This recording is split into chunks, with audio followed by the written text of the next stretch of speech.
तरच दररोज जेवणाला काय बनवायचा हा आम्हा सगळ्यांना लेडीजना येत असतो, टेन्शनच असते.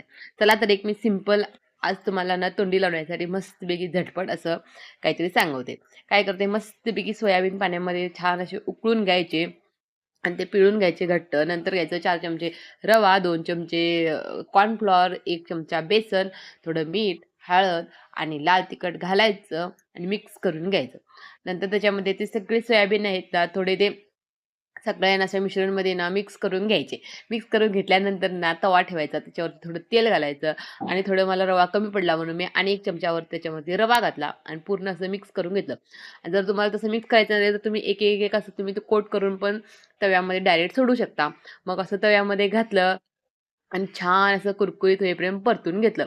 छान लागतंय, टेस्ट लागतंय आणि कुरकुरीत पण लागतंय, मस्त लागतंय.